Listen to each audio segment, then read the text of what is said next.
Oh, ano pang tinatanga-tanga mo dyan? Bihisan mo na yan. Baka naman pag nasahan mo pa. Hindi po, tay. Mabuti naman. Akong nakauna dyan kay Isabela, kaya sa akin lang siya. Naintindihan mo? Opo, tay. Siya nga pala, Banjo. Malinaw ang usapan natin.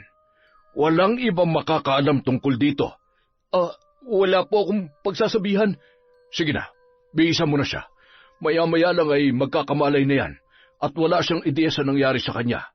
Ang sabihin mo lang, nakatulog siya dahil sa kabusugan. Paano po kung magtanong pa siya ng iba? Didiskartehan mo na. Ako na lang ba mag-iisip ng lahat? Ang laki mong tao pero ang liit ng kokote mo. Taon 2012, La Union. Kilala si Ramil bilang isang magaling na karpintero sa kanilang lugar. Kaya tuwing may magpapagawa ng bahay o may magpapaayos ay siya ang madalas na kinukuha.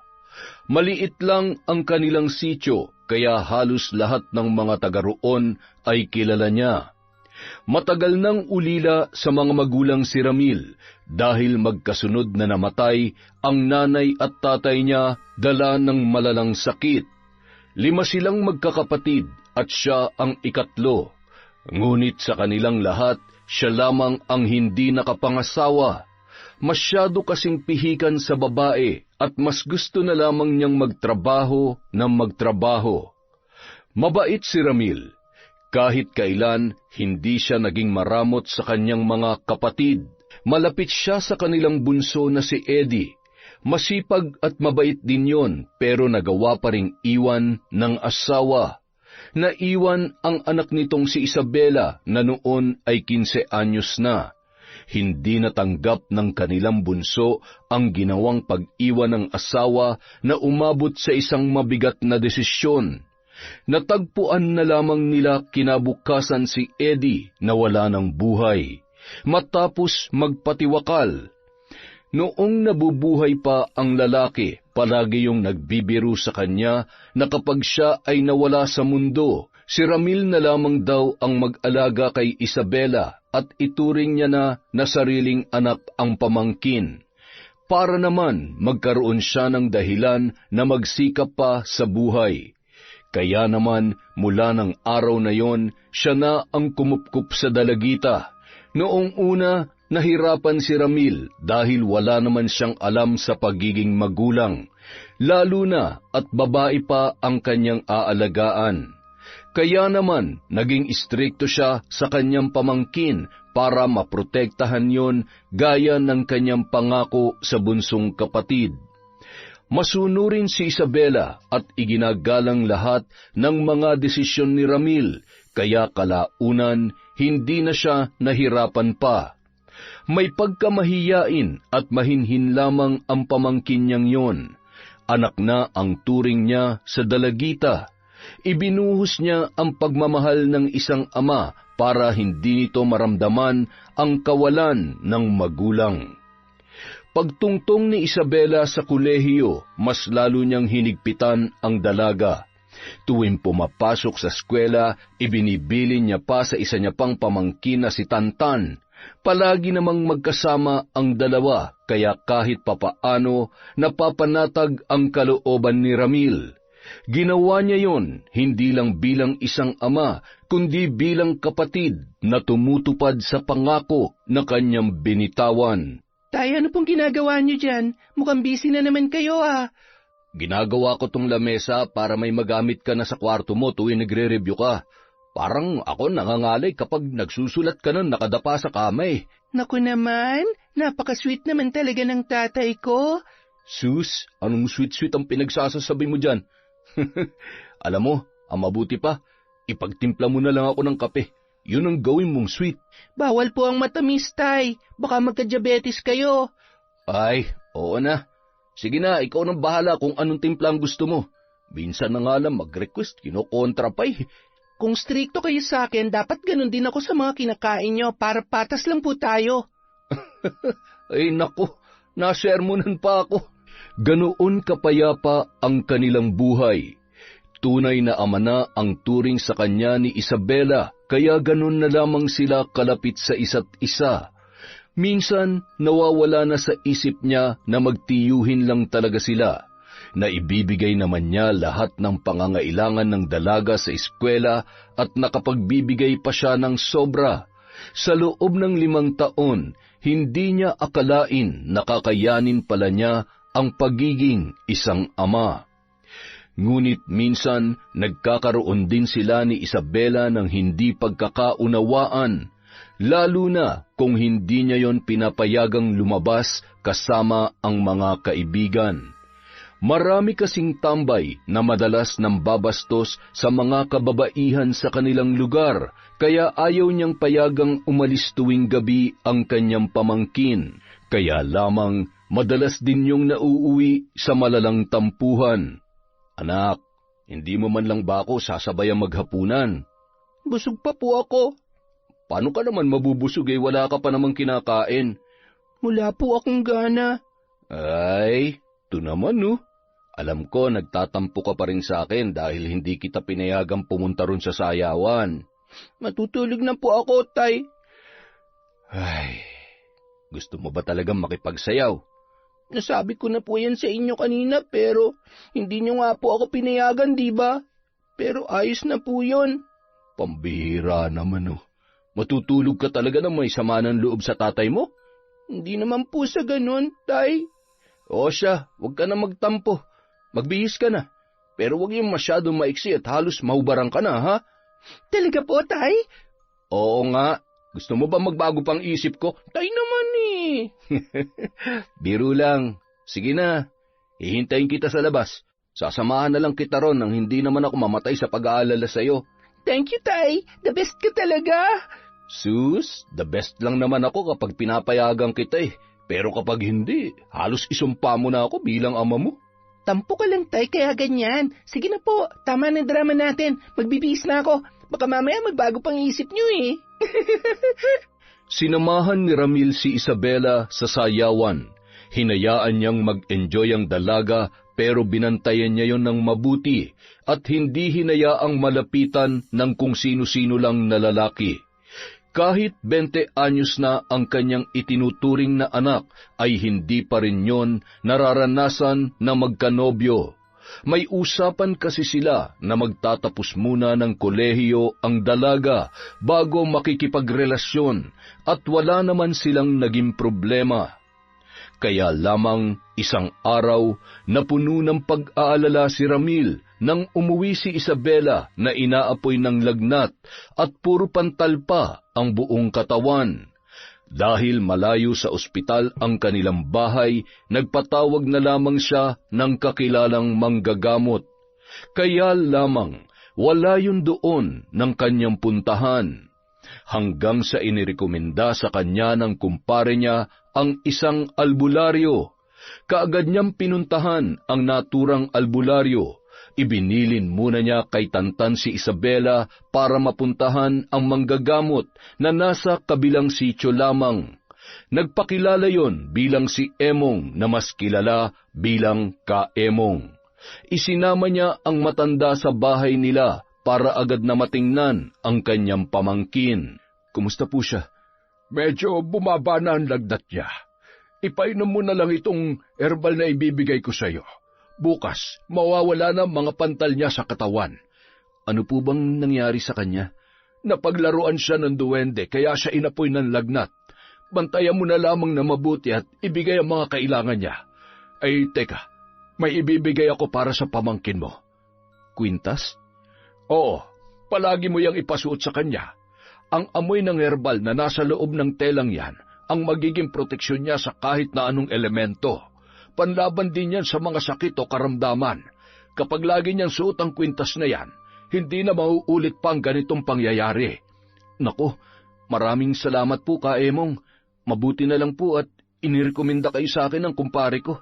Hindi ko kasi alam ang gagawin kapag nagkakasakit si Isabela ng ganyan Napakalayo pa naman ang ospital dito. Basta kapag kailangan niyo ng tulong, alam mo na kung saan ako pupuntahan. Sige po, Ka-Emong. Siya nga po pala. Tanggapin niyo po itong maliit na halagang ibibigay ko. Kahit pambigas niyo lang po. Ay, nako, wag na. Hindi ako tumatanggap ng bayad. Tungkulin ko na pagalingin ang mga may sakit at tulungan ang mga nangangailangan dahil yun ang bilin sa akin ng Panginoon. Kaya sa iyo na yan, gamitin mo para sa inyo ng pamangkin mo. Walang bayad ang panggagamot ko. Naku, salamat po ulit ka, Emong. Hindi lang po pala kayo magaling na albularyo. Napakabuti niyo rin po pala. Huwag mo na akong masyadong purihin at baka lumaki ang ulo ko niyan. O siya, kailangan ko nang umuwi. Yung bilin ko, ha? Huwag mong kalilimutan. Siguruhin mong may susuot niya ang kwintas. Mahalaga yan sa kanya. Dahil natutulog pa si Isabela, ipinatong muna ni Ramil ang kwintas sa ibabaw ng kanyang lamesa. Anak, nakita mo ba yung kwintas na nilagay ko sa lamesa mo sa kwarto? Opo, Tay. Kanino po ba yon? Ibinigay yun ng albularyong gumamot sa'yo. Isuot mo raw para may proteksyon ka sa mga masasamang elemento. Naniniwala po ba kayo sa ganon, Tay? Paano po kung simpleng lagnat nan talaga yung nangyari sa akin at hindi po dahil sa masasamang elemento? Paano mo ipapaliwanag ang mga pantal mo na nawala rin agad ngayon?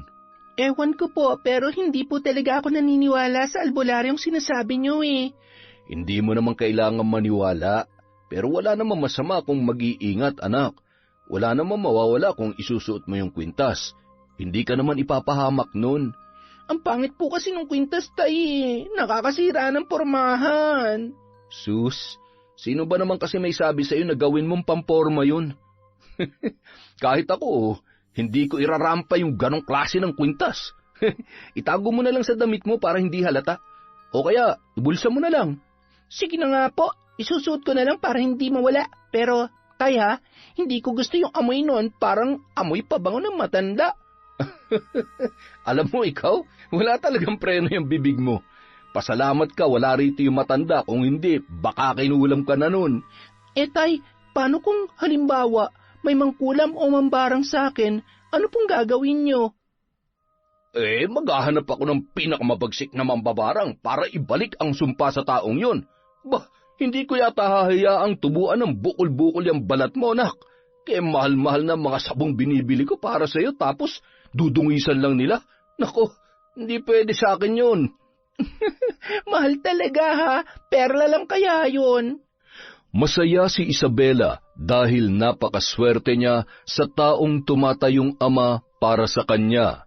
Habang buhay niya yung pinagpapasalamat sa Diyos.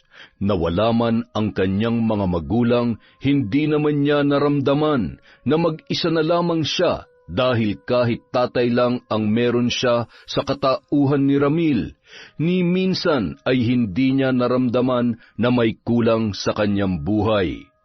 Bukod pa roon, marami rin siyang pinsan na nakakaramay at naging kaibigan na rin kalaunan.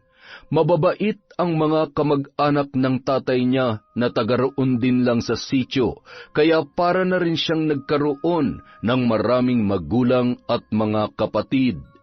Ngunit ang pinakamalapit sa kanya sa lahat ay ang pinsan niya na si Tantan. Mapagbiro pero istrikto at overprotective din tulad ni Ramil. Hoy Isabela, napapansin mo ba lalaking yun? Sinong lalaki? Ayun yung nakaupo malapit sa basurahan. Bakit? Anong meron sa kanya? Kanina pa siya nakatingin sa'yo eh.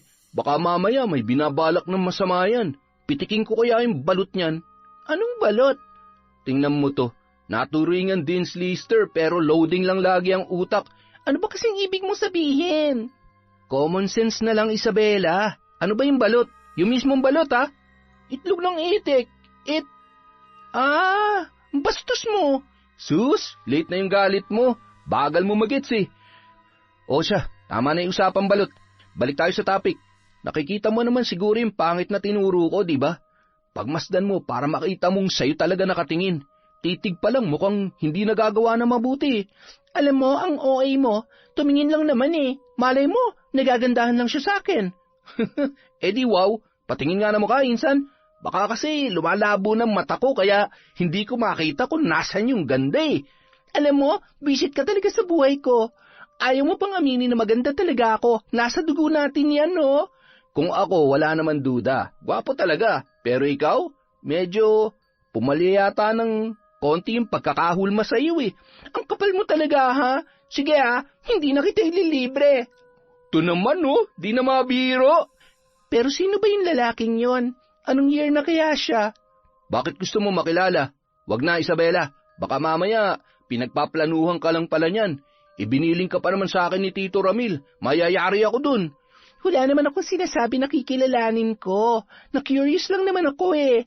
Malay natin, hindi naman pala siya masamang tao. Masyado ka lang talagang mapanghusga. Manang-mana ka kay tatay. Ang mabuti pa, umuwi na tayo. Kapag lumagpas ka sa oras ng uwi mo, baka sunduin ka na ni Tito. Paglabas nila sa gate ng eskwelahan, nagtaka siya nang makita ang matandang lalaki na nakatayo sa di kalayuan. Napakunot ang noo niya nang mapansing nakatitig yon sa kanya. Bigla siyang kinilabutan nang makita yung ngumiti at lumabas ang mga sirasirang ngipin na medyo naninilaw pa.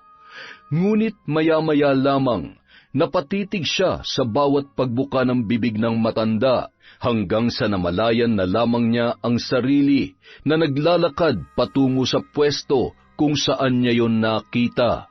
Kaagad naman siyang sinundan ni Tantan na takang-taka sa biglaan niyang pag-alis. Hoy Isabela, saan ka pupunta? May lalapitan lang ako. Sino? Yun yung matandang nakatayo sa may poste. Ha? Teka, kilala mo ba yun?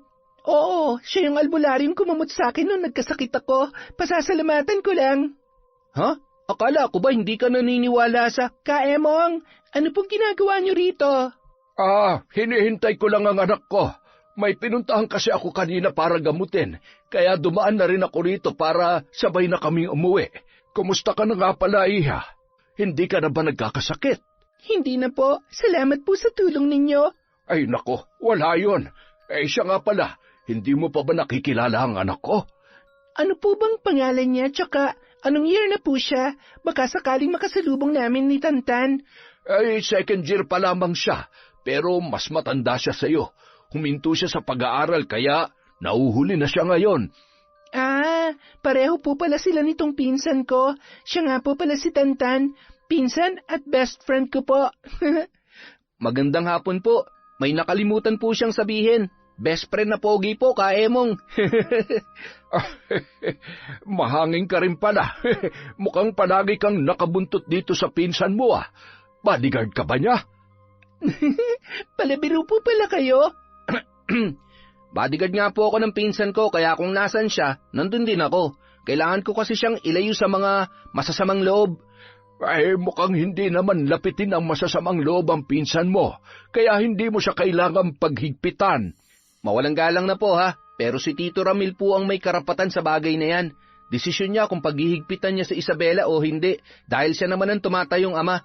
Pero ako, poprotektahan ko siya kahit hindi sabihin ng tiyuhin ko. Ay, ganun ba? Pasensya ka na, iho. Wala naman akong balak na makialam sa desisyon ng tiyuhin mo.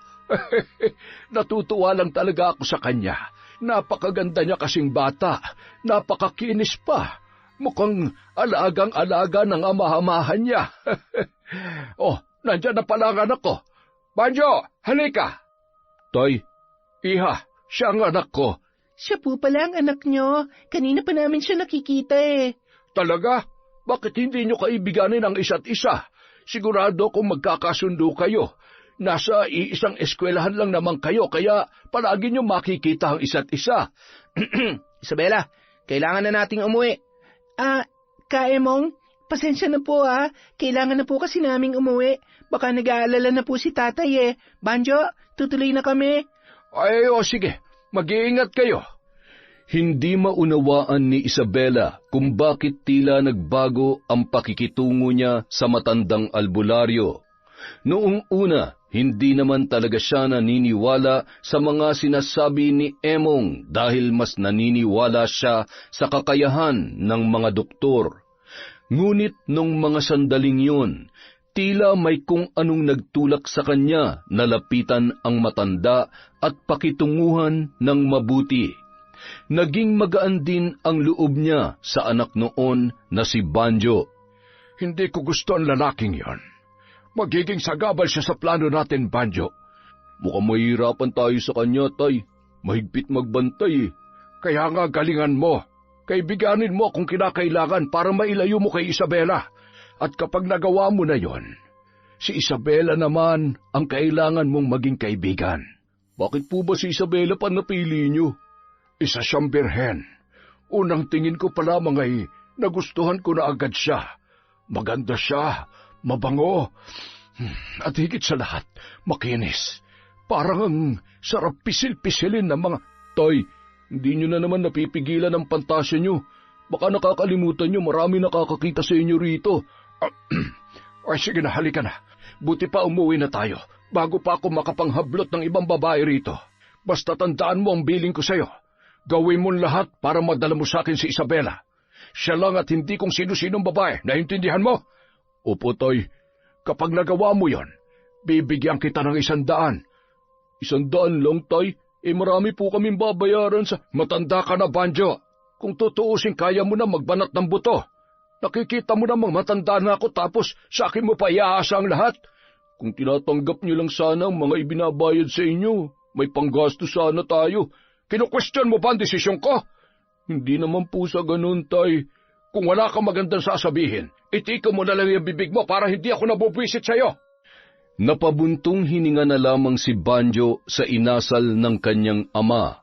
Noon pa man, hindi niya na nararamdaman ang malasakit at pagmamahal ni Emong bilang kanyang tatay.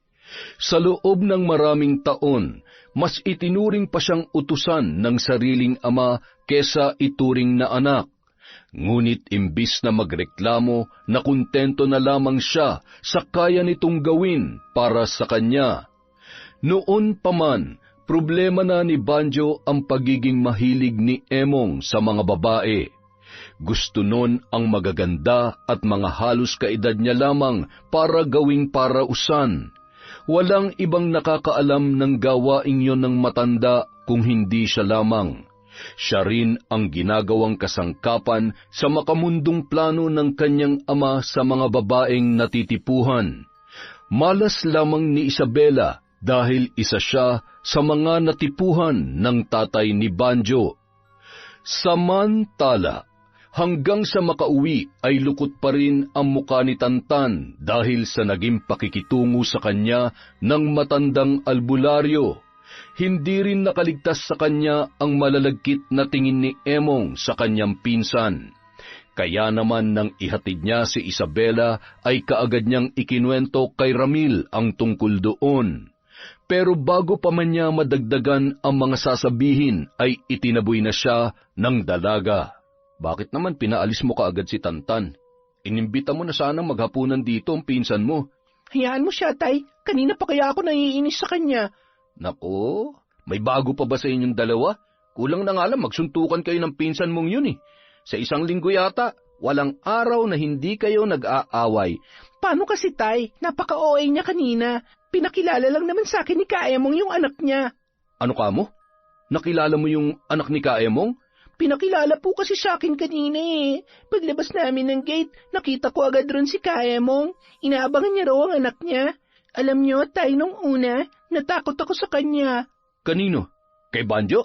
Opo, kasi patingin-tingin siya sa amin ni Tantan nung nasa loob pa kami ng school. Sabi nga ni Tantan, baka raw may binabalak na masama. Kinakabahan nga po ako eh. Pero nung nalaman ko na anak siya ni Kaemong, para akong nabunutan ng tinik. Akala ko ba'y hindi ka naniniwala kay Kaemong? Hindi po ba pwede magbago ng isip, tay? Siyempre po, nakapag-isip-isip din ako. Aba, nag-iisip ka pala, anak? Wow, tay ha? Nakaka-offend naman po para sa isang scholar na consistent din, sister. Aba, nakuha pang magyabang. Pero maganda yan, anak. Alam ko naman na kahit hindi ka gaanong masipag sa pag-aaral, matalino ka talaga. Tsaka kahit wala kang award pag-graduate mo, maghahanda pa rin tayo. Talaga, tay? Siyempre naman. Hindi ko pa ba paghahandaan ang araw na yun? Baka nakakalimutan mong nag-iisa lang kitang anak. Ikaw ang magmamana ng lahat ng kayamanan ko. Lahat na nakikita mo sa labas, hindi yun akin. Kaya yung mga nandito lang sa bahay, ang mamanahin mo. Puro ka talaga kalokohan, tay. Pero seryoso ha, huwag muna kayong maghabilin. Hindi pa ako handa. Hindi ka pa handang mawala ako? Masamanda mo tong tatay mo. Kahit umabot pa ako ng mahigit 100 taon, pipilitin ko pa rin mabuhay para masamahan ka. Oo, ay talaga ng tatay ko. Pero aasahan ko yung 100 taon na yan, tay, ha? Kapag hindi kayo tumupad sa sinabi nyo, hindi ko patatahimikin ang kaluluwa nyo. Nang mga sumunod na araw, nagsimula nang lumapit kay Isabela si Banjo. Noong una ay nakikipagkilala pa lamang sa kanya ang lalaki at hinayaan niya lang yun dahil mukha namang hindi masama ang intensyon. Mahiyain si Banjo at may pagkatorpe pero hindi niya na yun pinagtuunan pa ng pansin dahil hindi naman siya interesado. Tuwing sila ay nagkakausap, palagi niyang kinukumusta si Emong. Paulit-ulit lang naman ang isinasagot sa kanya ng binata. Nang maging malapit na sila sa isa't isa, kalaunan ay naging magkaibigan na rin sila. Kung paano niya itrato si Tantan ay ganoon na rin sa bago niyang kaibigan. Ngunit sa kabila ng kabutihang ipinapakita ng lalaki ay hindi pa rin kumbinsido ang kanyang pinsan. Mukhang masyado na kayo nagiging malapit ng Banjo na yun, ha? Bakit? Ano naman ang masama ron? Mag-ibigan lang naman kami, ha? Wala namang masama sa pagkakaibigan. Mabuti nga yun, para naman hindi ka masyadong mapaghahalatang taong bundok. Yun naman pala, pero bakit ganyan ang tono ng pananalita mo? Parang duda ka kay Banjo, eh. Ay, ang akin lang naman, kilalanin mo muna mabuti. Kilatisin mo ng 1,000 beses kung kinakailangan. Kaya lang, hindi naman ganun ang nangyari. Wala pa kayong 1 buwan na magkakilala pero parang pang-1 taon na ang pagiging malapit niyong dalawa. Sus, nagsiselos ka lang kasi may iba na akong best friend. Ako nagsiselos? Pambihira. Kahit maging boyfriend mo pa yung mokong na yun, mas matibay pa rin ang relasyon natin dahil magkadugo tayo, no? Oo na, hindi ka talaga nagpapatalo. Seryosohin mo kasi ang mga sinasabi ko sa'yo. Hindi yung sama ka ng sama sa kung sino-sino na lang. Buti sana kung lagi rin akong kasama para nababantayan kita. Bakit ba kasi masyado niyo akong pinaghihigpitan? Hindi na kaya ako bata. Hindi ka na nga bata pero nag-aaral ka pa. May pangarap ka pa sa buhay, hindi ba? Ano namang kinalaman ng pangarap ko sa pakikipagkilala ko kay Banjo? Paano kung ligawan ka nun? Tapos magpadala ka sa tukso? Ganyan ka na ba talaga, Tantan? Hindi lang siyang hinuhusgahan mo. Pati ako. Gusto ko lang na mag-ingat ka dahil hanggang ngayon, hindi ko maintindihan kung bakit wala pa rin akong tiwala sa lalaking yun. Wala kang tiwala sa kanya dahil hindi mo gusto na maging magkaibigan kami. Tapos ngayon, anong gagawin mo, ha? Magsusumbong ka kay tatay? Puro sumbong ka na lang ba? Teka nga lang, Isabela, hindi mo ako kaaway rito. Gusto lang kitang protektahan. Kanino? Sa mga tao nagmamalasakit lang naman sa akin? Tumigil ka nga, Tantan. Talo mo pa si tatay kung magbantay sa akin, eh. Pwede ba kumalma ka? Napaka-OA mo. Hindi natin kailangan mag-away. Kung gusto mo makipagkaibigan kay Banjo, ikaw ang bahala. Basta mag-ingat ka lang. Yun lang ang gusto kong mangyari. Kahit ano pa mangyari, kaya kong sarili ko. Kaya huwag niyo akong pakialaman. Abataran. Dahil sa mga sinabing yon ni Isabela, nagpasya si Tantan na kausapin ang tiyuhing si Ramil para ipaalam ang nangyayari sa kanyang pinsan. Yun kasi ang unang beses na sumagot ng ganun si Isabela, kaya hindi niya mapigilan ang sariling mabahala sa inaakto ng dalaga. Tito, may kailangan po kayo malaman tungkol kay Isabela. Ano yon? May ginawa ba siyang kalokohan? Hindi ko na po kasi siya maintindihan ngayon, eh. Pinapaalalahanan ko lang naman siya sa pagiging malapit niya kay Banjo. Wala pa silang 1 buwan magkakilala pero tiwalang-tiwala na po kaagad siya. Lalaki pa rin po yun, tito, kaya nag-aalala ko. Kaso, ayun, nagalit na agad sa akin. Hindi na nga po ako kinausap kanina kaya hindi rin po kami sabay umuwi. Ibig sabihin, palagi na silang magkasama nung Banjong yon? Ganun na nga, tito. Sabi ko nga sa kanya, hindi naman masama makipagkaibigan, eh, pero hindi lang talaga maganda ang kutob ko dun sa Banjo na yun. Parang may tinatagong ewan, eh. Ganito na lang. Baka kasi masyado nang nasasakal si Isabela sa ginagawa natin, kaya hayaan na muna natin siya makipagkaibigan, kung yun ang gusto niya. Pero pakibantayan mo pa rin, ha? Kahit wag mo na siyang pagsabihan. Ay, pasensya ka na, Tantan, kung ikaw pang napagbibilinan ko. Wala kasi akong kilala sa ibang kaibigan niya, tsaka kayong dalawa lang naman ang pinakamalapit sa isa't isa. Wala naman pong problema sa akin yun, Tito. Gusto ko rin po talagang protektahan si Isabela dahil siya ang pinakamalapit na pinsan sa akin.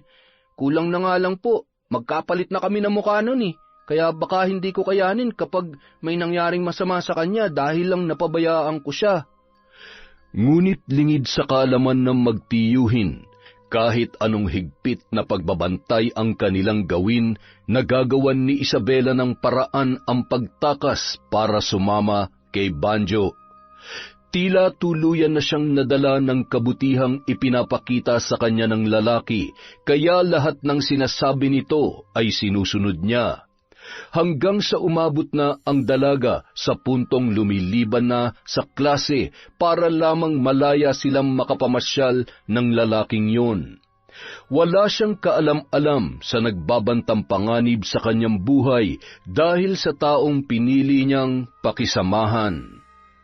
Isang araw, akala ni Isabela mamamasyal lamang sila ni Banjo kaya lumiban siya sa isang subject na panghapon. Sumakay sila sa tricycle at huminto sa isang kanto.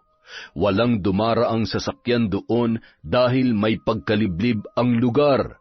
Nagtaka siya nang makita ang mga nagtataasang damo sa magkabilang panig ng makitid na kalsada na kanilang lalakaran. Saan ba tayo pupunta, Banjo? Mukhang malayo ang lalakarin natin ah.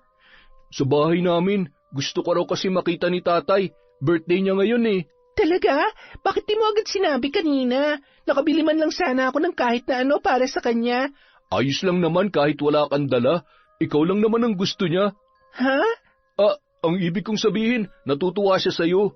Madalas kasi kitang ikwento sa kanya, kaya ayun, sabi niya, isama raw kita sa birthday niya. Magluluto raw siya ng pansit at biko. Naku, paborito ko pa naman yon. Pwede ba ako mag-take out? Joke lang. Kahit joke pa yan, pwedeng-pwede. Hindi ba nakakahiya sa tatay mo? Bakit ka naman mahihiya, siya nga ang nag-imbita sa'yo? Parang napaka-espesyal ko naman para imbitahan ng tatay mo. Wala ba kayong mga bisita? Wala, tayong tatlo lang ang magse-celebrate. Bilisan mo na maglakad, malapit na tayo. Okay, sinabi mo eh. Ilang sandali pa, sumapit na sila sa isang maliit na bahay na napapalibutan ng mga nagtataasang puno. Nag-iisa lamang ang bahay na yun doon at magubat ang paligid. Sa unang tingin, aakalain mong walang nakatira doon. Kinakalawang na ang bubong at mukhang bibigay na rin ang dingding ng bahay. Sa hindi malamang dahilan, tila nakaramdam ng pag-aalinlangan ang dalaga. Banjo, dito ba talaga kayo nakatira? Oo, bakit? Parang nakakatakot naman dito sa inyo. Wala man lang kayong kapitbahay kahit isa. Tapos, tingnan mo yung paligid ng bahay nyo, puro mga puno at mga damo. Baka mamaya bigla na lang may lumabas na ahas dito, ha? O kaya, baka may mga engkanto nang nagmamasid sa atin ngayon. Baka nakakalimutan mong albularyong tatay ko. Engkanto mismo matatakot sa kanya. Kaya halika na, naghihintay si tatay sa loob. Sige. Tay, nandito na po si Isabela. Oh, Isabela, iha. Mabuti naman at nakarating ka. Birthday niyo raw po eh.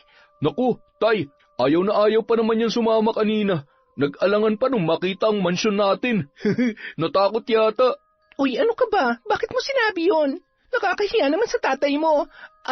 Happy birthday nga po pala ka, Emong. Ay, maraming salamat, iha. Halika, pasok ka. Nakahanda na ang mga pagkain niluto ko para sa inyo. Sa pagpasok sa loob ng bahay, kaagad na natakam si Isabela sa mga pagkaing sumalubong sa kanya. Sumandok ang matanda ng pagkain saka iniabot kay Isabela. Lahat ng putahe ay mayroon sa plato niyang si Emong pa mismo ang kumuha. Dahil sa mabangong amoy ng pansit ay walang pag-aalinlangang nilantakan yon ng dalaga. Nagkwentuhan sila ni Emong habang kumakain. Kahit hindi naman siya ang may kaarawan, ay siya ang pinagsisilbihan ng matanda. Samantalang si Banjo naman hindi na sumabay sa kanila sa pagkain at nagpaalam na may gagawin muna sa labas. Pero hindi na yun bumalik kahit naubos na ni Isabela ang kanyang pagkain. Akmang kukuha na siya ng inumin nang bigla na lamang siyang nakaramdam ng pagkahilo. Napakapit siya sa mesa para hindi tuluyang mawalan ng balanse. Ilang sandali pa, unti-unti nang lumabo ang kanyang paningin. Ang huling sumagi sa kanyang alaala ay ang pagsalo ng mga braso ni Emong sa kanya bago pa man siya mabuwal sa sahig. Sa wakas, matitikman na rin kita. Napakaganda mo, Isabela. Hindi ako nagkamali ng pagpili sa'yo. Para kang isang anghel sa paningin ko. Hindi na ako makapaghintay. Gigil na tinanggalan ni Emong ng mga saplot ang walang kamalay-malay na dalaga at matagumpay na isinagawa ang makamundong balak. Sa labas ng bahay, sising-sisi naman si Banjo habang nakatanaw sa silid na kinaroroonan ng kanyang ama at ng kaibigang si Isabela. Kahit hindi niya tingnan, batid niya kung ano ang nagaganap doon. Ilang sandali pa, naikuyom na lamang niya ang kanyang mga kamao nang marinig ang nasisiyahang sigaw ng tatay habang pinagsasamantalahan ang dalagang walang kalaban-laban nung mga sandaling yun. Makalipas ang halos isang oras, pawisang lumabas ng bahay si Emong. Sinenyasan ng matanda si Banjo habang binubutones ang pantalon. Hudyat para asikasuhin ang kanilang panauhin. Napasinghap na lamang noon ang binata nang tumambad sa kanya ang walang saplot na katawan ni Isabela at ang marka ng dugo sa sapin sa higaan ng kanyang ama. Nagtagis ang kanyang mga bagang sa galit, ngunit kahit kamuhian pa niya ang kanyang tatay sa nangyari, ay wala pa rin siyang magagawa. Oh, ano pang tinatanga-tanga mo dyan? Bihisan mo na yan. Baka naman pagnasahan mo pa. Hindi po, tay. Mabuti naman. Akong nakauna dyan kay Isabela, kaya sa akin lang siya. Naintindihan mo? Opo, tay. Siya nga pala, Banjo. Malinaw ang usapan natin. Walang ibang makakaalam tungkol dito. Wala po akong pagsasabihan. Sige na, bihisan mo na siya. Maya-maya lang ay magkakamalay na yan at wala siyang ideya sa nangyari sa kanya. Ang sabihin mo lang, nakatulog siya dahil sa kabusugan. Paano po kung magtanong pa siya ng iba? Didiskartehan mo na. Ako na lang ba mag-iisip ng lahat? Ang laki mong tao pero ang liit ng kokote mo. Bagamat takang-taka si Isabela kung bakit siya nakatulog, ay naniwala naman yun sa mga kasinungalingan ni Banjo. Hinatid niya ang kaibigan sa sakayan. Nagdahilan na lamang siya na hindi niya na yon maihahatid pa uwi dahil marami pa siyang kailangang gawin. Pumayag naman agad ang dalaga dahil ayaw na nitong makaabala pa sa kanya. Nang makasakay ng tricycle papunta sa kabilang sitio kung saan sila nakatira, sa kanya lamang naramdaman ang pananakit ng kanyang mga hita. Ano ba nangyari sa akin? Ang sakit ng katawan ko. Para akong pinagbuga. Nahulog sa malalim na pag-iisip ang dalaga nang pilit niyang inaalala kung ano ang nangyari bago pa man siya nakatulog. May kaunting sumasagi sa kanyang memorya at yun ay noong nakaramdam siya ng hilo. Muntik na siyang matumba pero sa pagkakaalala niya mayroong sumalo sa kanya. Ipinilig niya ang ulo nang maramdaman ang pagkirot noon. Nang mga sandaling yon, alalang-alala naman si Ramil nang sumapit na ang 6:00 ng gabi pero hindi pa rin nakakauwi ang kanyang anak. Sanay kasi siya na maagang umuuwi si Isabela dahil yon ang kanilang usapan. Naghintay din siya ng text o tawag ngunit wala pa rin siyang natatanggap. Ilang sandali pa, nakarinig ng mga katok si Ramil at tumambad sa kanya. ang nag-aalalang si Tantan. Tito, nandito na po ba si Isabela? Hindi pa rin po kasi siya sumasagot sa mga tawag ko eh. Ha? Kanina ko pa nga siya hinihintay eh. Akala ko dumaan lang muna sa inyo kaya hindi pa umuuwi. Tito, hindi po kami sabay umuwi. Hinahanap ko nga po siya kanina sa school pero sabi ng kaklase niya, hindi raw pinasukan ni Isabela yung last subject niya. Pambihira. Saan naman kaya pumunta ang batang yon? Tito, may nakapagsabi po sa akin kanina. Nakita raw si Isabela ng kaklase niya na kasama si Banjo. Mukhang magkasama nga po silang nag-cutting class para pumunta sa kung saan. Nag-aalala na nga po ako eh. Dati naman, kapag tayo nag-text o tumawag sa kanya, nagre-reply siya kaagad. Lintik na Banjo yon. Hindi siya magandang impluensya sa anak ko. Yan nga po ang gusto kong sabihin kay Isabela, pero hindi naman po siya nakikinig. Hanggang ngayon, hindi niya pa rin po ako kinakausap kaya hindi ko siya malapitan at masabayan sa pag-uwi. Mukhang nakuha na po talaga ni Banjo ang loob niya. Teka, si Isabela na yata yung paparating. Oh, siya nga. Anak, bakit ngayon ka lang umuwi? Saan ka galing? Tay, nakipag-birthdayan lang po ako sa kaklase ko. Hindi mo kaklase si Banjo, anak. Pwede ba sabihin mo nga sa akin ang totoo? Saan ka galing? Tsaka sinong kasama mo? Isabela, nasabi sa akin ng kaklase mo na magkasama kayo ni Banjo kanina. Naniwala ka naman. Hindi porket makita nila kami magkasama, sa kanila na ako galing. Marami akong kaklase, Tantan. At sa buong eskwelahan, hindi lang si Banjo ang kaibigan ko. Huwag ka nga umakto na parang alam mo lahat ng tungkol sa akin. Ay, Tantan, ako nang bahala rito. Sige po, Tito. Anak, ano ba nangyayari sa'yo? Bakit natututo ka ng lumiban sa klase mo? Tay, wala naman po kasi kaming gagawin sa subject na yun kaya hindi na ako pumasok. Hindi yan ang sabi sa akin ni Tantan kanina. Tantan na naman? Bakit po ba mas naniniwala kayo sa kanya? Ako ang anak niyo rito, Tay. Ako dapat ang tinatanong niyo. Tinanong kita kanina pero iba ang isinagot mo. Talaga bang magsisinungaling ka na sa akin ngayon, anak? Hinayaan na nga kita na makipagkaibigan eh. Sinabihan ko na rin si Tantan na huwag ka nang pagsabihan dahil baka nasasakal ka na sa pagprotekta namin sa'yo. Pero wag naman sana yung aabot ka sa puntong pababayaan mo ng pag-aaral mo. Alam mo kung paano ko iginagapang ang pag-aaral mo, anak, dahil gusto kong magkaroon ka ng magandang kinabukasan. Ginagawa ko naman po ang lahat, Tay. Pero masyado na po ako nasasakal sa paghihigpit niyo sa akin. Ni hindi ko man lang maranasang lumabas kasama mga kaibigan ko. Palagi na lang akong school bahay. Ngayon ko palang po unti-unting nararanasan ng normal na buhay ng mga kaedad ko. Huwag niyo naman sana ipagkait sa akin yun. Iniisip mo ba, pinagkakaitan kita ng kalayaan? Anak, kaligtasan mo lang ang inaalala ko. Tay, pagod po ako. Papasok na po ako sa kwarto. Teka anak, sandali lang. Bakit may dugo yung palda mo? May buwan ng dalaw ka ba ngayon? Ngunit hindi na yon sinagot pa ni Isabela.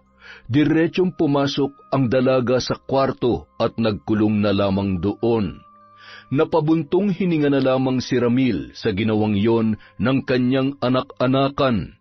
Bagamat nakahinga siya ng maluwag na nakauwi na ito, ay hindi pa rin niya maiwasang magtaka sa kakaibang ikinikilos ni Isabela.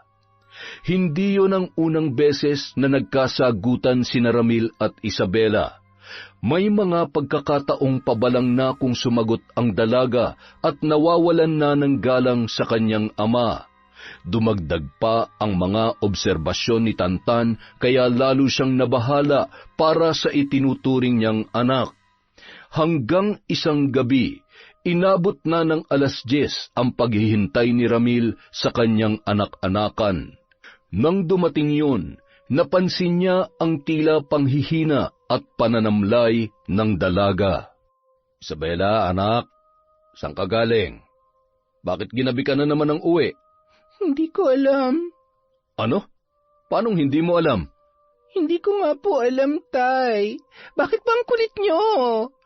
Anak, nag-aalala na ako sa iyo. Hindi ka naman ganyan dati. At yung oras ng uwi mo, hindi na talaga tama yan.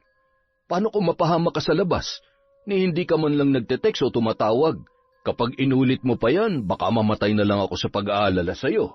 Masama po ang pakiramdam ko, kaya please lang, huwag niyo na akong sermonan. Bakit? Napapano ka? Hindi niya na nasagot pa ang tanong ni Ramil nang bigla na lamang siyang hinimatay. Dali-dali naman siyang inalalayan ng kanyang ama-amahan para ihiga sa kama. Nang mailapag doon si Isabela, napakunot ng noo ang lalaki nang mapansin na kalas na ang mga butones sa blusa nito. Hindi rin nakaligtas sa kanyang paningin ang maliliit na pasang nakita sa mga hita ng dalaga na bahagyang lumantad nang tumaas ang suot nitong palda. Diyos ko, ano nangyari sa anak ko? Dahil sa labis na pag-aalala, nagpasya si Ramil na kausapin muna si Tantan para alamin kung sino-sino ang madalas na nakakasama ni Isabela. Nagulat siya nang sabihin nitong tanging si Banjo lamang ang nakakasalamuha ng dalaga. Doon nagsimula ang hindi magandang kutob ng lalaki. Nang magkamalay si Isabela, hinang-hina pa rin yun at inaapoy ng lagnat. Dahil sa labis na pag-aalala ay nagpasya na siyang dalhin sa doktor ang dalaga para makasiguro. Neresetahan naman ng gamot ang kanyang pamangkin at siniguro niyang maiinom lahat ng yon sa tamang oras. Gaya ng madalas niyang ginagawa, inalagaan niya yon at hindi hinayaang mas lumala pa ang karamdaman. Hindi na rin muna niya binanggit ang mga hindi nila pagkakaunawaan para hindi na madagdagan pa ang sama ng loob noon sa kanya. Habang binabantayan ni Ramil ang dalaga, napansin niya ang kwintas na suot nito na bigay pa ni Emong. Dala ng kuryosidad, hinubad niya yun sa dalaga at matamang pinagmasdan ang telang nagsisilbing palawit noon. Bakit parang kakaibang amoy nito? Amoy bulaklak. Teka, pangontra ba talaga to? Kung totoong pangontra tong kwintas, bakit nagkasakit pa rin si Isabela? Mukhang niloloko lang kami na matandang yun ah. Dala ng pagtataka, hindi niya na muna yun ipinasuot sa dalaga. Kung totoo mang pangontra ang ibinigay ni Emong sa kanyang pamangkin, malalaman niya yun kapag dumating na ang kapatid na si Lucio na naninirahan sa Capiz. Matapos manggaling sa ospital, tumawag sa kanya ang kuya niya para sabihing balak nitong magbakasyon sa kanila kahit 1 buwan lang, kasama ang asawa noon na si Romina. Binata pa lamang sila, mahilig ng mangolekta ng mga halamang gamot si Lucio, hanggang sa unti-unting natuto sa panggagamot. Marahil impluwensya yon ng napangasawa nito na isang albularyo na marunong din sa kulam at barang. Saka na lamang niya patitingnan ang kwintas na yun kapag nakaharap niya na ang kanyang kapatid. Samantala, nang bumuti ang pakiramdam ni Isabela, nakabalik na rin siya sa mga klaseng hindi niya napasukan ng ilang araw. Batid niya na pinag-uusapan na siya ng kanyang mga kaklase dahil sa madalas niyang pagsama kay Banjo, ngunit ang hindi niya maintindihan ay kung bakit niya nga ba yun ginagawa. May mga pagkakataong naiisip niya na hindi siya dapat sumasama sa lalaking yun, pero tila nagkukusa ang kanyang katawan na magpatangay na lamang sa anumang sabihin ng binata. Gaya nung hapon na maaga silang nakauwi dahil may sakit ang kanilang instruktor para sa huling subject. Paglabas niya ng classroom ay naghihintay na kaagad sa kanya si Banjo. Isabela, ano, tara uli? Saan? Sa bahay namin. Hinahanap ka ni tatay. Ha? Bakit naman ako hahanapin ng tatay mo? Teka, bakit parang takang-taka ka pa? Di ba lagi naman tayong pumupunta sa bahay? Oo nga, pero kailangan bang lagi akong pumunta sa inyo? Sorry, pero hindi ako pwede ngayon eh. Alanganin ng oras, magagalit na naman si tatay sa akin. Pero sabi mo, gusto mo na maging malaya sa kanya, di ba? Ha? Alam mo, hindi ko alam kung ano yung mga pinagsasasabi mo. Diyan ka na nga. Gulong-gulo noon si Banjo sa naging pakikitungo sa kanya ni Isabela. Ilang araw lang silang hindi nagkita ay tila nagbago na ang kanyang kaibigan. Ngunit sa kabila ng hindi pagsama ng dalaga ay lihim niya yung ikinatuwa. Ipinatatawag na naman kasi yon ng kanyang tatay dahil sa pangangailangan nito. Labag sa kalooban ni Banjo ang ginagawa ng sarili niyang ama, lalo na't alam niya kung gaano kabuti si Isabela at ang ama ng kanyang kaibigan. Pero kung hindi naman niya susundin ang utos ng kanyang tatay, makakaranas na naman siya ng matinding pagpapahirap. Malayo pa sa bahay si Banjo, ngunit ramdam niya na ang pangangatog ng kanyang mga tuhod habang naglalakad. Nang ilang hakbang na lamang ang layo niya sa bahay, natanaw na niya si Emong na sabik na nag-aabang sa may pintuan. Ngunit nang makita ng matanda na nag-iisa lamang siyang dumating, kaagad na nalukot ang mukha nito. Oh, bakit hindi mo kasama si Isabela? Nasaan siya? Ayaw pong sumama, tay. Paano nga ayaw sumama? Hindi ko po alam, tay. Nagtataka nga siya kung bakit niyo siya hinahanap eh. Eh di sana pinilit mo. Ayaw niyang magpapilit, tay. Magagalit daw ang tatay niya. Imposible. Alam mo, ikaw, nagsisinungaling ka lang eh. Siguro may gusto ka sa babaeng yun, oh. Kaya inilalayo mo siya sa akin. Hindi po yan totoo, tay. Kung gusto niyo, kayo pa mismo ang kumausap sa kanya. Teka nga, suot pa ba niya yung kwintas? Aling kwintas, tay? Bobo, tinatanong mo pa. Yung kwintas na ibinigay ko sa kanya nung ginamot ko siya.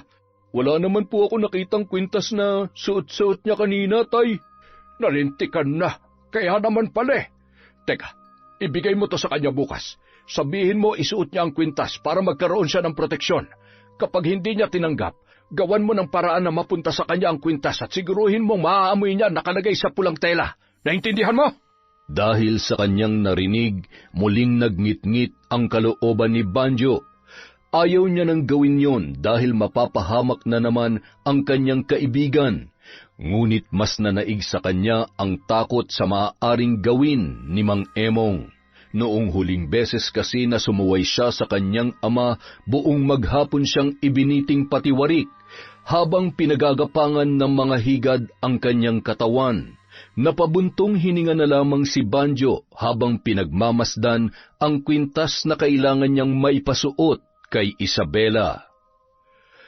Kinabukasan, sinadya niyang abangan ang dalaga sa gate ng eskwelahan.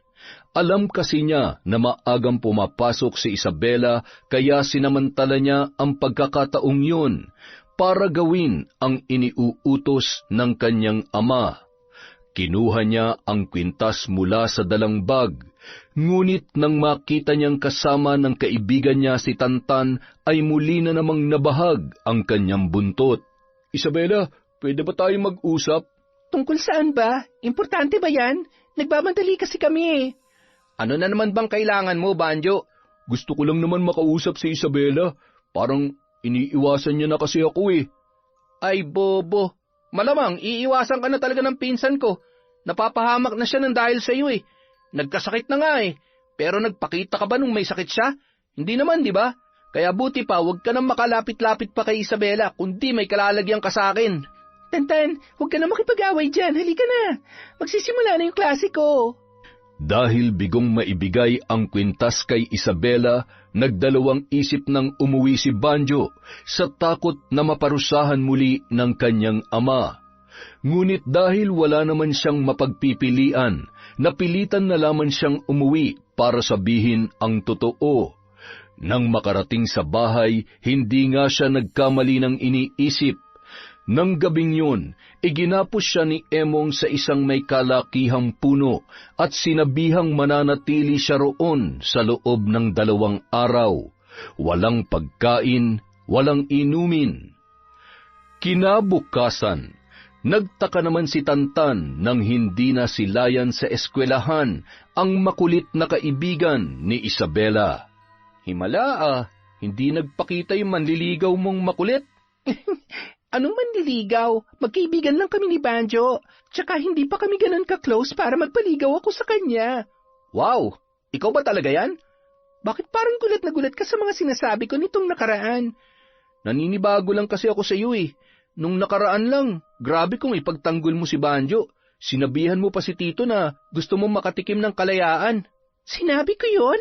Oo, bakit? Di mo ba naaalala? Huwag mong sabihin nagka-demensya ka na. Uy, wala akong maalala na sinabi ko yan kay tatay ha. Tsaka, ano ka ba? Ang kapal naman ng mukha mo para pagsalitaan siya ng ganon. Hindi mo talaga naaalala? Ang alin ba? Hindi nga. Paano? Teka. Naguguluhan na talaga ako. Nitong nakaraan, bigla ka na lang umiwas kay Banjo. Parang bumalik ka sa dati. Tapos ngayon, sinasabi mo na hindi mo maalala na may nasabi kang masasakit na salita kay Tito Ramil? Gulong-gulo na talaga ako sa'yo, bayaw! Kayo nga magulo dyan eh. Kasi parang ang dami kong hindi alam, lalo na ngayon. Ang mga katanungang yon kina Isabela at Tantan ay pareho rin sa mga iniisip ni Ramil. Kaya naman nang dumating ang kapatid na si Lucio ay kaagad niyang itinanong ang tungkol sa kwintas. Kuya, may gusto sana akong itanong sa'yo. May nagbigay kasi sa amin nitong kwintas. Ang sabi, proteksyon daw. Pero nitong nakaraan parang may nag-iba kay Isabela eh. Kaya para bang ang sama ng kutob ko? Patingin nga ako. Eto, herbal daw ang laman ng pulang tela na yan. Teka, bubuksan ko lang ha. Pambihira. Hindi naman herbal ito eh. Bulaklak ito ng kawayan, Ramil. At hindi ito ginagamit na proteksyon sa mga masasamang elemento. Kung ganun, para saan yan, kuya? Para sa gayuma. Kung sino man na nagbigay ng kwintas na ito, iisa lang ang hangarin niya, ang makuha ang babaeng pagbibigyan niya ng kwintas. Ano? Totoo ba yan, kuya? Oo. Bakit naman kita lolokohin? Pambihira ka naman, oo. Totoo ang sinasabi ko. Kung ganun, ginagayuman ng emong na yun si Isabela? Posible, Ramil. Hanggat suot niya ang kwintas na yan, kayang-kaya siyang kontrolin ng taong gumagayuma sa kanya. Teka, ano bang napapansin mo sa kanya nitong mga nakaraang araw? Yun na nga ang naging problema namin, kuya. Napadalas kasi ang pagsagot-sagot niya at lagi niyang dinidepensahan yung kaibigan niyang Banjo ang pangalan. Eh, sino naman si Banjo? Anak yun ng albularyo. Ipinakilala raw sa kanya. Delikado ang anak mo, Ramil. Mukhang ginagamit lamang ang Banjo na yon para madaling makalapit sa anak mo ang sinasabi mong albularyo. Abay, hindi maganda ang kutob ko rito. Teka, anong oras na ba? Bakit wala pa si Isabela? Nagsimula ng kabahan si Ramil nang hindi na naman nakauwi sa tamang oras ang kanyang anak-anakan.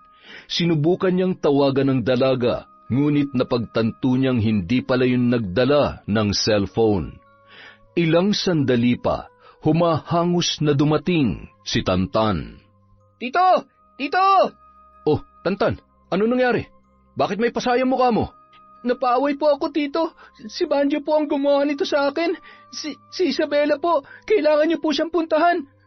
Bakit? Ano nangyari sa anak ko? Nasaan siya? Kasama po ni Kaemong. Anak ng... Sinasabi ko na nga ba may masama talagang ginagawa ang hayop na yun sa anak ko. Tito, tara na po. Kailangan na natin silang puntahan. Baka kung ano nang ginagawa sa kanya ng matandang yon. Nagmamadaling pumunta sa kabilang sityo sina Ramil at Tantan sa pagbabaka sakaling maililigtas pa si Isabela. Ngunit pagdating doon, naabutan nila ang dalagang halos mapunit na ang suot na uniforme. Nakahigayon sa katre habang nakatitig sa kawalan, nawari na manhid na lamang sa pinagdaanan. Hinanap ni Ramil si Emong. Hinalughog nila ang buong bahay, ngunit mukhang tumakas na ang matanda, kasama ang anak nitong si Banjo. Sa galit niya ay nasuntok na lamang niya ang mesa roon dahil sa sinapit ng pinakaiingatan niyang anak-anakan.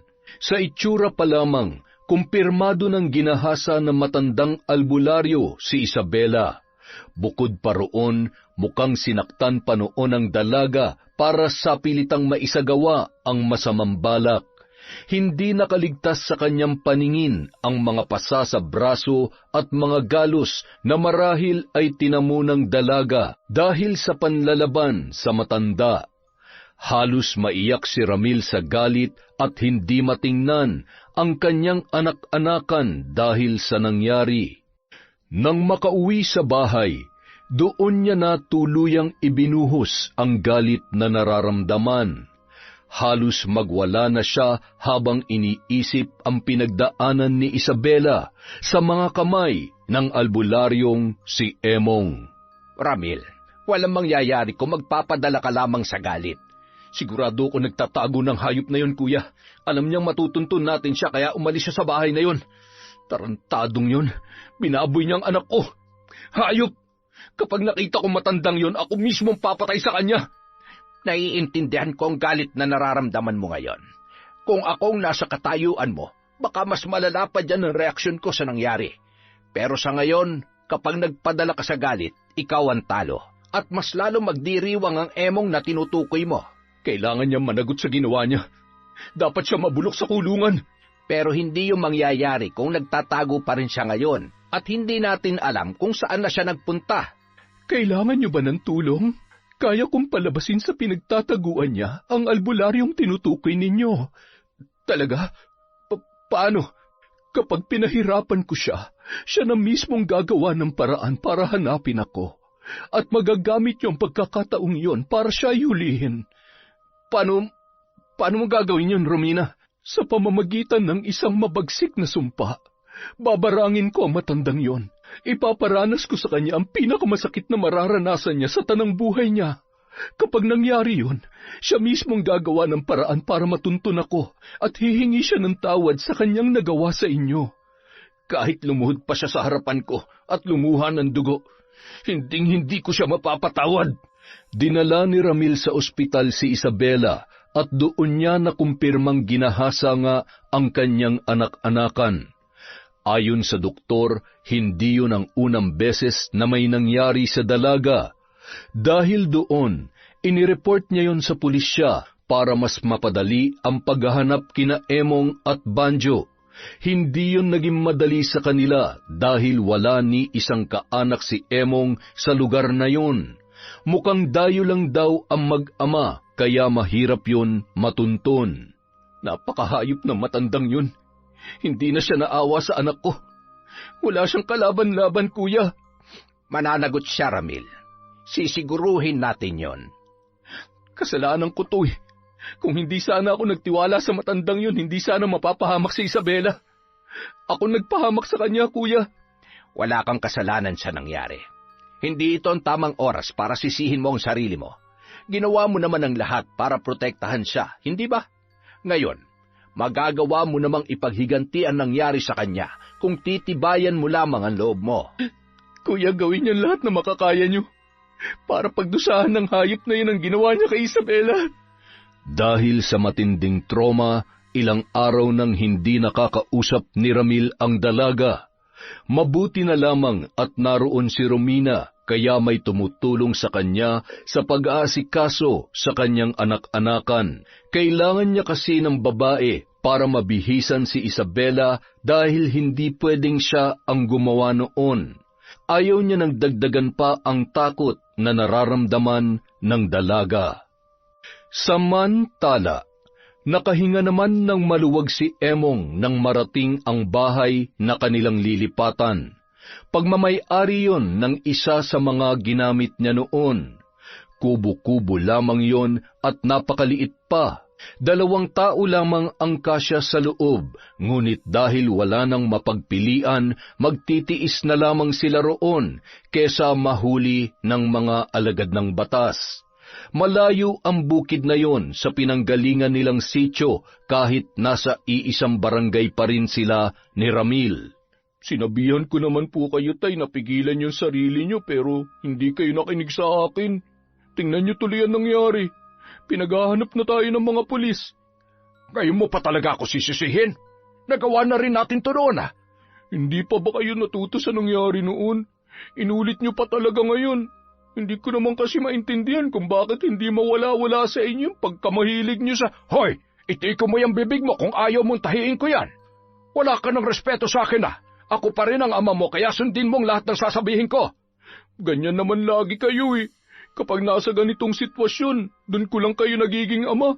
Pero sa ibang sitwasyon, kahit ginagawa ko lahat ng para sa inyo, hindi niyo ako nakikita bilang anak. Pwede ba tigil-tigilan mo nga yung kadramahan mo? Ang mabuti pa, magluto ka na ng kakainin natin. Gutom na ako. Nagngingit-ngit man ang kalooban, sinunod pa rin ni Banjo ang utos sa kanya ng kanyang ama. Wala na rin naman siyang ibang kakampi ng mga sandaling yun dahil wala na siyang kaibigan at wala rin siyang kamag-anak na malalapitan. Ngunit kahit nagtatago na sila ay paulit-ulit pa rin siyang inuusig ng kanyang konsensya dahil sa ginawa ng kanyang ama kay Isabela. Nag-uusap lang sila noon ni Isabela, ngunit biglang dumating ang tatay niya sa labas ng eskwelahan at sapilitang isinama ang kanyang kaibigan. Pinigilan sila ni Tantan kaya napalaban muna siya bago sila nakaalis. Tuliro na siya noon at hindi na niya alam kung ano ang gagawin, kaya sinunod na lamang niya ang sinasabi ni Emong sa kanya. Dahil sa nangyari, nauwi na naman silang mag-ama sa pagtatago sa alagad ng batas. Kung nagawang magtago ni na Emong at Banjo, hindi naman nagbago ang desisyon ni Ramil na makipagtulungan sa panganay na kapatid at sa asawa nitong si Romina para sa planong pahirapan ang sadistang albularyo. Ngunit bago pa man ang lahat, sinabihan na siya ng kanyang kapatid na doon na muna patuloyin si Isabela sa bahay ni Tantan para hindi malaman ng dalaga ang kanilang ginagawa. Pagsapit ng 6:00 ng gabi, sinimulan na ni Romina ang ritual. Nasaksihan ni Ramil kung paano pinakawalan ng hipag niya ang mga insektong laman ng isang garapon. Sabay-sabay na pumunta ang mga yon sa iginuhit na imahe ng isang lalaki habang patuloy sa pag-usal ng mga banyagang salita. Wala mang naiintindihan sa mga naririnig ay alam niyang hindi biro ang ginagawa ng kanyang mga kasama. Nang matapos ang ritual, kaagad siyang kinausap ng kanyang Kuya Lucio. Magsisimula na ang pagpapahirap sa kanya ngayong gabi. Sa loob lamang ng 3 araw, si Emong na mismo magdadala sa sarili niya rito, kaya kailangan mong ihanda ang sarili mo. Sa ngayon, hindi mo muna pwedeng iuwi rito si Isabela, lalo na kapag nakalipas na ang 3 araw, Ramil. Teka, kumusta na nga pala siya? Ayun, mabuti na lang at kumakain na siya, kuya. Mukhang mas maayos siya ron kina Tantan. Marami siya nakakausap. Mabuti naman kung ganon. Nakukonsensya talaga ako, kuya. Pakiramdam ko, nagkulang ako na protektahan siya bilang ama niya. Hindi ko pa rin siya nagawang ilayo sa mga taong may masamang intensyon sa kanya. Nagawa mo ang responsibilidad mo sa kanya bilang ama, pero sadyang may mga bagay na hindi mo kontrolado. Hindi mo ginusto na may masamang mangyari sa kanya, at ginawa mong lahat para siya ay maprotektahan. Pasensya na kayo, kuya. Alam kong nandito kayo para magbakasyon, pero inabala ko pa kayo ni Romina para sa paghiganti ko sa Emong na yun. Sus, kahit ano pa man ang mangyari, tutulungan ka pa rin namin. Pamangkin ko rin si Isabela, at ito na ang pagkakataon para makabawi naman ako sa bunso nating kapatid. Kinagabihan, nagising na lamang si Emong dahil sa matinding pananakit ng tiyan. Halos mamilipit ang matanda sa kanyang nararamdaman. Nang angatin niya ang kanyang damit, nanlaki ang kanyang mga mata nang makita ang pag-alon ng tiyan na tila may kung anong gumagalaw sa loob. Tatayo na sana siya nang maramdaman niya ang pamamanhid ng magkabila niyang binti. Punyeta! Ano ba ito nangyayari sa akin? Banjo! Banjo, gumising ka nga dyan! Bakit, tay? Yung mga binti ko, hindi ko maigalaw. Nang sulyapan ni Banjo ang kanyang mga binti, ay muntik na siyang mapasigaw nang makita ang tila paggalaw ng maliliit na bagay roon na animoy nagtatago sa ilalim ng kanyang balat. Tay, ano nangyayari sa binti niyo? Bakit may gumagalaw? Hindi ko alam. Aray, ang sakit ng tiyan ko. Mula sa pagsakit ng tiyan, sa paggalaw ng kung ano mula sa ilalim ng kanyang balat, ilang sandali pa lamang ang nakalilipas ay nakaramdam naman ng matinding pananakit ng ulo si Emong. Halos mabaliw na ang matanda sa halu-halong sakit na kanyang nararamdaman. Hindi niya man aminin, batid niya kung ano ang kanyang nararanasan ng mga sandaling yon. Para makumpirma ang kanyang hinala, nagsindi siya ng itim na kandila. Pinahiran niya ng langis na may orasyon ang puting plato, sakayon itinapat sa usok na nagmumula sa kandilang kasisindi lamang. Maya-maya pa, nanlaki ang kanyang mga mata nang makita roon ang nabuong imahe ng dalawang tao. Dalawang tao ang bumabarang sa kanya. Dahil sa kalagayan, hindi magawang tulungan ni Emong ang kanyang sarili. Hindi siya pinatulog ng sakit na kanyang nararamdaman. Magdamag niyang tiniis ang pagkirot ng kanyang ulo at ang pakiramdam na tila pinupunit ang kanyang laman. Sa kagustuhang matakasan ng kirot, kahit pansamantala lamang, ininom niya ang isang herbal na pareho sa ginamit niya sa kinain ni Isabela nung unang beses niyang ginalaw ang dalaga.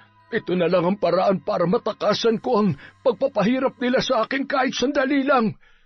Matapos lagukin ang tubig na pinatakan niya ng herbal, ay sa kanya lamang naramdaman ang unti-unting pagdidilim ng kanyang paningin. Makalipas ang 3 araw, lalo pang lumala ang sakit na nararanasan ni Emong.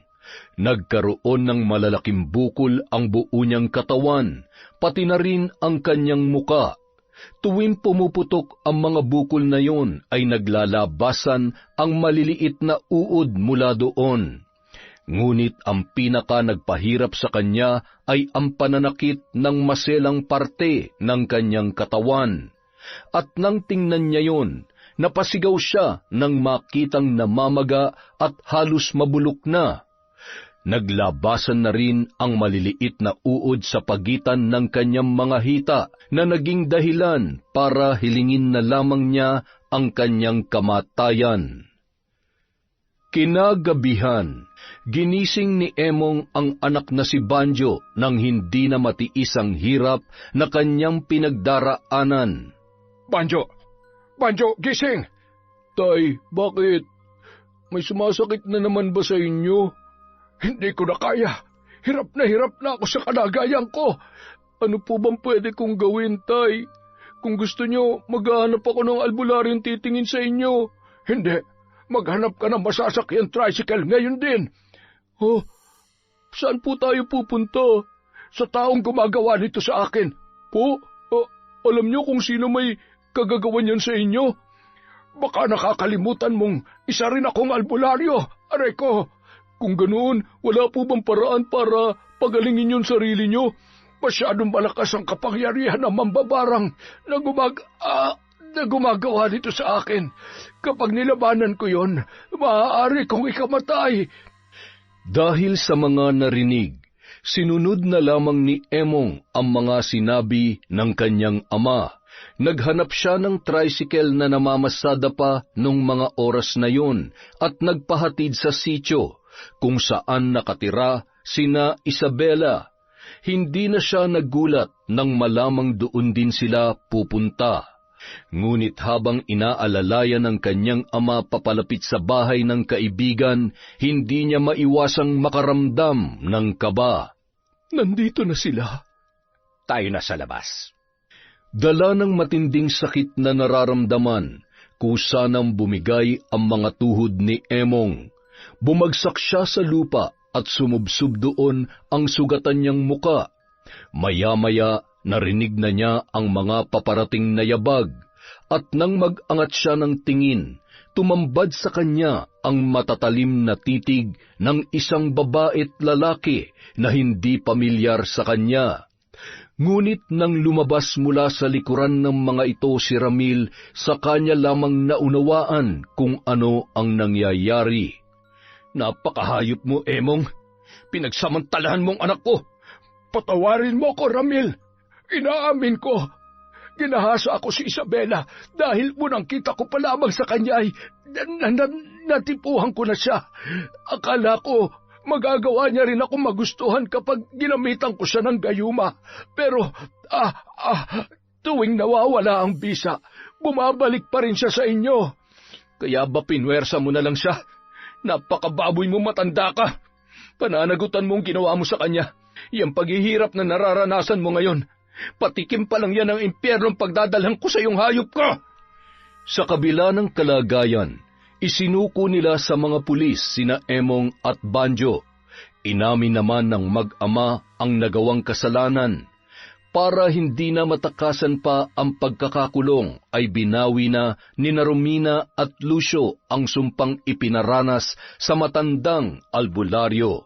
Ngunit gumaling man sa karamdaman, naputulan naman ng kaligayahan ang lalaki bilang tanda ng ginawa nitong pananamantala, hindi lamang kay Isabela kundi sa mga nauna pa niyang naging biktima. Inamin ni Banjo na hindi yun ang unang beses na may pinagsamantalahan ang kanyang ama, kaya naungkat ang iba pa nitong kaso. Habang pinagbabayaran ng dalawa ang ginawang krimen, ginawa naman ni Ramil ang lahat para makabalik sa normal na buhay si Isabela. Nagdesisyon siya na lumayo na muna sa lugar na yon. Nakituloy muna sila sa kapatid niyang pangalawa sa bunso na nooy nakatira sa Zambales para makalimot ang kanyang pamangkin sa pinagdaanan sa mga kamay ng sadistang albularyo. Doon na rin nagpatuloy ng pag-aaral ang dalaga. Nagkaroon na ng mga bagong kaibigan si Isabela. Nang sumapit ang araw ng pagtatapos ng dalaga, inihanda ni Ramil ang kanyang surpresa. Surprise! Ha? Tantan, akala ko hindi kayo makakarating. OA ka pa rin hanggang ngayon. Para namang napaka-imposible makapunta kami rito sa La Union lang naman kami galing. Oo na, pasalamat ka na miskitang loko ka. May hinanda kami ni Tito Ramil para sa'yo. Tsaka, bumili na rin ako ng cake. Wala pa kasi akong may regalo sa'yo ngayon Basta isipin mo na lang, may gwapo kang pinsan. Tama yan, tawanan mo yung sarili mong joke para naman hindi gaanong nakakahiya. O tama na yung bardagulan yung magpinsan. Kumain na tayo para matikman na ni Isabela ang paborito niyang handa. Lakas ko naman sa'yo, Tay. Aba, syempre, prinsesa kaya kita. Salamat po, Tay, ha. Hindi lang po sa mga handa, kundi sa lahat-lahat ng ginawa niyo para sa akin. Hindi ko po makakalimutan ng mga sakripisyo niyo para mapabuti ako. Kaya ngayong nakatapos na ako ng kolehiyo, maghahanap ako ng maayos na trabaho para ako naman po ang mag-aalaga sa inyo. Anak, alam kong gustong-gusto mo nang makatulong sa akin. Pero gusto ko ring ipaalam sa'yo na hindi mo kailangang i-pressure cooker ang sarili mo. Gawin mo lang kung anong kaya mo at unahin mo muna ang sarili mo para ma-enjoy mo naman ang buhay. Nabugbog na yung utak mo sa kakaaral Ako, ayos lang. Kaya ko pa magtrabaho tsaka hindi mo naman ako responsibilidad. Ako may responsibilidad sa'yo. Mukhang hindi ka rin naman magpapatalo, Tay. Kaya sige na nga, responsibilidad na lang natin ang isa't isa para patas. Oo na lang, para hindi na tayo magtalong mag-ama. Kainggit naman, sama nyo naman ako sa pamilya nyo. Sira, kasama ka naman talaga. Masaya si Ramil na sa kabila ng mga pinagdaanan ni Isabela, unti-unting nakalimot ang dalaga. Hindi na nila muli pang pinag-usapan ang tungkol sa nangyari dahil pinagbabayaran na yon nina Emong at Banjo sa bilangguan. Nagpatuloy ang pagsuporta niya sa itinuturing na anak kahit nagkaroon na rin yon ng trabaho at kumikita na ng sariling pera. Hindi nagtagal, may ipinakilala ng nobyo sa kanya si Isabela.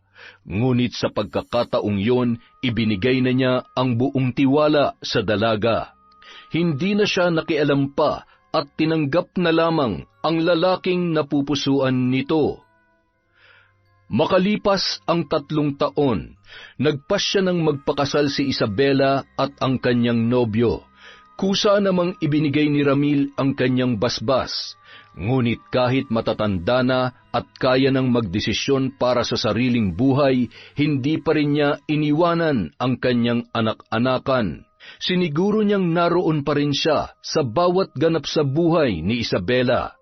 Dahil kahit bali-baliktarin man ang mundo o kahit ilang bagyo pa ang dumating, hindi pa rin siya mapapagod maging ama para sa kanyang anak. Yon! Ang ganda naman nun na naman. Dahil dyan, meron ulit tayong shout-out. Simulan po natin kay Noemi Garcia Pabunan. Hi po kay Maricris de la Cruz, kay Ja Aquino, kay Beautify from Qatar. Hello po kay Doris Estander. Hi kay Ami Yong, kay Mary Ann Pesino. Hello po kay Kuya Koy, kay Lola Natividad Andres. Hi kay Marites at Benson Sumanting from Rome, Italy. Hello po kay Crisangen Tayon. Hi kay Irene de Guzman Briones sa mga mananahi ng RGW Garment. Hello din po kay Rosa Villa Vlogs from Carmen, North Cotabato. Hi kay Bebon Azucena. Hi kay J. Zapanta. Hello kay Alma Sembrano. Shout out po kay Deza Fran ng Samnil Bake Shop at sa Team Repacker from Emily Paran. Hi po kay Rowena Kaikong. Shout out sa mga taga-Masbate from Joy Ancahas. Hi kay Norsen TV from Saudi Arabia. Hi po kay Diana Henova. Kay Sherlyn Gumansing. Shout out kay Myla Dumalag. Sa Non at Buwag family from WWNF. Hi po kay Lucita Reyes. Shout out kay Beato Perlas from Santa Cruz, Marinduque. Hi kay Maria Procora B. Cortado. Hi kay Dwayne Johan, kay Dwayne Joseph at Antonio Orpeza from Dores Estander. Hi kay Willie Galvez. Hi rin po kay Genevieve Virtusio. Shout out kay Noel Donato. Hi kay Mardy Suzuki. Hello po kay Amelie Manalang. Prayers po para sa apo ni Ma'am Maura. TVJ Rosie Hedorio. Jamie Alario from Singapore. Hi kay Kurt Mina, kay Cherry Mukbang AMSR. Hi po kay Juliet Sabeliano. Hi Saragas at Sumandal family from Noylin. Hello po kay Ami Viray. Mick Salcedo from Glendale. Kay Jeneline Jacobe, kay Teresa Nunez from Joe Nanaman. Hi kay Marilyn Ramos, kay Isay Diaz, Cabral family from Estela de Silva. Hi po sa mag-asawang sina Jonah Baque at Jomar Lonzaga. Hello po kay Dimple Dimple. Shout out kay Joan Makiling from Connie Cacalda. Hi kay RV Tiong, kay Eugene Pineda, Mirasol Masuher, Rowena Saladino Lim. Hello po kay Lira Luna ulit.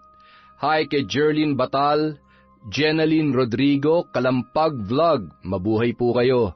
Happy Father's Day kina Randy, Jeng, JL at Louie from Corazon, Cacalda. Hi kay Amelia Namani from Israel, kay Janine and Bricks from Malolos, Bulacan. Hello po kay Elvira Ramos, Analu Barlita, Shagala Mary, kay Jovi Somoza, Michelle Cedron. Hi po kay Miss Maura. Shout out kay Christy Gaitan, kay Lady Dam, Jennifer Sacris. Hi kay Lynette Reparado, at isang kay Fernan TV. Domeng Rojas. Hi po kay My Honey, Rachel Ignacio, Michelle from Saudi Riyadh, Gonzaga and Coronica family from Romelin Gonzaga. Hello po kay Gemaline Orongan from Misamis Oriental. Hi kay Andy Pasuke, kay Irene Canlas, Basea family ng San Dionisio, Rojas, Palawan. Hello po kay Lenny Batayola, Alma Naong, Renalyn Dumayas Relyama. Hello po kay Alfreda Alona. Hello po kay Miss Kiwi Official. Shout out kay Joel Marasigan, kay Kel Rodis. Hello kay Vince, Marlon, Federizo at Flordeliza Esorio from Tanay Rizal. Hello po sa Filipino Medtech sa Princess Margaret Hospital, Bahamas from Christiane Moncada. Hi kay Connie Luz from Hong Kong. Hello po kay Lenang Sagara, kay Mariam Mangulamas. Hi kay Fernan TV, kay Angelina Ignacio. Hi po sa Grefaldia at Imperial Family. Hello po kay Elizabeth Dungka. Shout out kay Henry M. Bailon, kay Sara Marco, Rena Shane at Razel. Hello po kay Eunice 2025. Hi kay Grace Kiambao, kay Maria Rosalie Galendez, kay Beth Mercado. Hi po kay Maricel Delfin, kay Kiarsa, Arceli Briones, Posugak Family, Oswald Andre Orogan from Sang-O. Hello po kay Jober Pangilayan. Hi kay Venus Ravas, Marilyn Ichon, Via Zone La Hardware sa Purok 4, Mahada, Kalamba from Judith Fajardo. Hi kay Jane Bautista, Ramil Fariolin, Catherine Fantinalgo, kay Merlin Lagada of Camiguin. Hi kay Manny Maniego, Lilian Ortiz, Lent TV2, hello po, kay Rosalina Bogayong, kay Linda Lumage, at syempre kay Mabel. Maraming salamat po sa walang sawang pagsuporta sa Kwentong Enteng.